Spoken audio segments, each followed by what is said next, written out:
in my Arctic gear. Your tucked in quilted parka. Yes. So these are the cruel work conditions that we have for the We need to call the actors. union. This is we could file some grievances with SAG He doesn't right care. now. He doesn't have to be down here. SAG and after our partners. I'm not happy about this hostile work environment either. He's It's in it for the end cold. product. He's like, as long as it Sitting makes out them here. productive, he's a happy Well, if he man. gets paid, that's the point.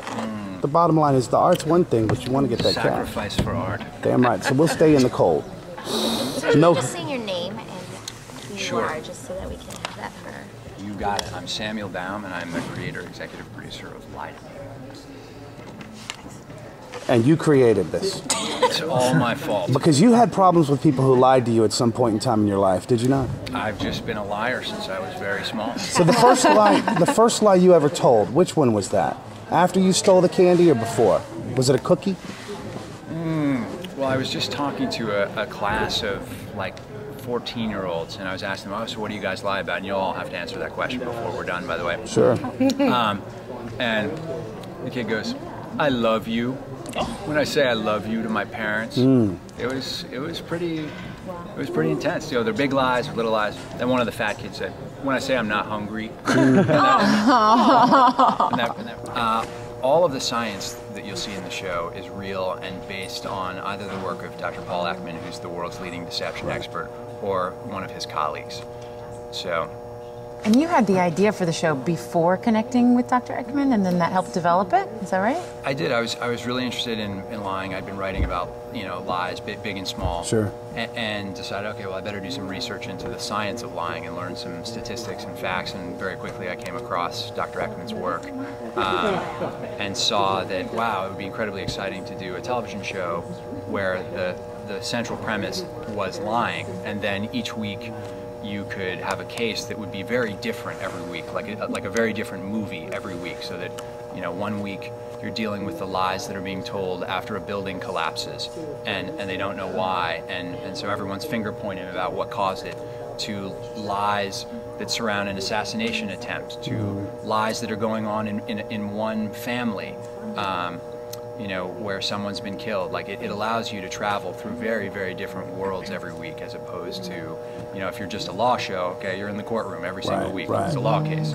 You know, it's a doctor show, all right? Somebody gets sick, and every week you're gonna find out the answer. I was excited by the, you know, being able to travel through different worlds. We don't have exactly. Yeah. No, I mean, we don't have anything that is total BS. Like, everything that you see in the show, you can find scientific documentation of, and that's what's exciting, which is to say that, like, people can watch the show and learn really simple, noticeable things that tell you when someone is being real with you. Not just when they're lying, but when they're hiding sexual attraction, when they're hiding jealousy.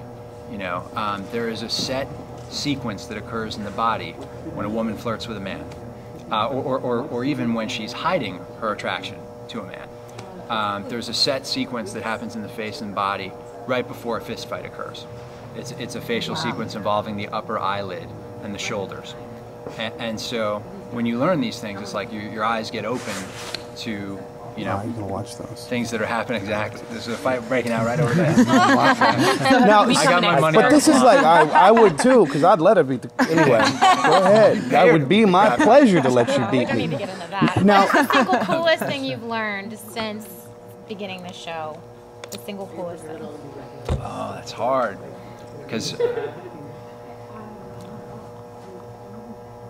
it's so hard, because every emotion has a physical sign. So whether you're looking at anger or disgust or happiness or sadness or contempt, any of these basic 7 emotions have physical clues that show that person is feeling it. And so if I had to give you just one,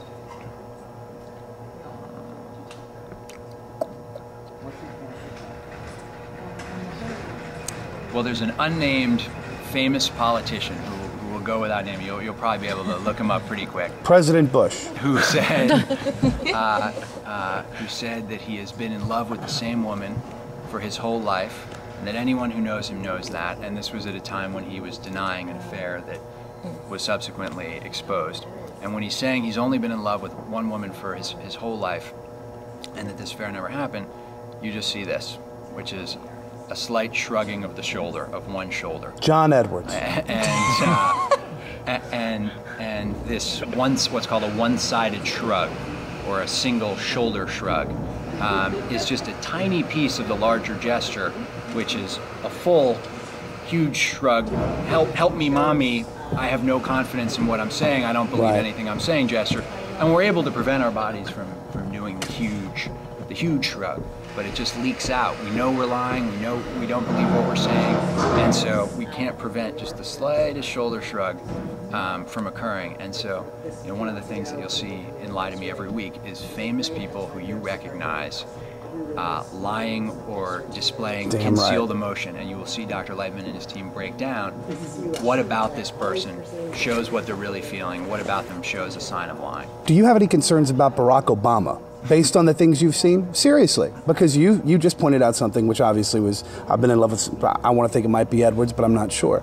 But you see the world differently now. And you went to Harvard, right? I did. So you're already operating at that level. You know what I mean, though? Like, you know what I mean? I'm not trying to stereotype, but you're thinking deeper about things anyway.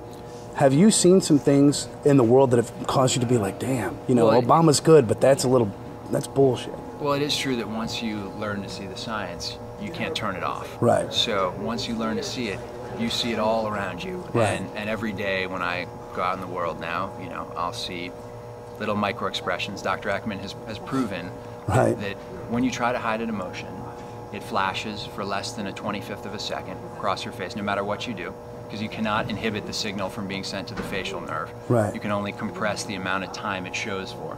So you see this little flash expression, and Dr. Ekman has proven that in as little as 2 hours, anybody can learn to see these expressions through training. And so people who watch the show will learn to see these sort of things. But to get to Obama, all I'll tell you is that President-elect Obama will be making a guest appearance on Lie to Me in an upcoming episode, and you will get to see a gesture of his that will be unpacked and illustrated on the show. Wow. You will get to see his true feelings about someone. He was pissed off at John McCain, and I would have been pissed too. That man need to leave him alone. Do you need their approval for something like that, or you just... Well, he's an elected official. He's going to wait till after he's president, and it's in the public domain. Okay. Damn right. Okay. I'm with you, man. You bring it on, dude. This show is great because of that. Yeah. It is because it takes something that everybody does and it calls it out, and people don't know how to call out lies, and it's almost like it's looking through the looking glass. Well, people think they're really good at spotting lies. People think they're really good at spotting lies. You ask someone, do you tend to know when you're being lied to? They say, oh, I know. I always know. I know when my wife's lying. I know when my brother's lying. I know when my boss is lying. But in studying tens of thousands of people, what Dr. Ekman has proven is that we're terrible at recognizing when we're being lied to. The average person, when they're shown 50 people lying, 50 people telling the truth, they score no better than chance, no better than 50%. And that even includes a fair number of law enforcement and folks who are involved in our public safety. Yeah. So there is a science to it, and it's the science that you'll see in the show. You consider yourself a pretty good liar? I'm an excellent liar. How much do you practice? Oh, I'll lie, 12, 13 times a day. Don't be worried, Monica. Just to stay sharp. Damn right.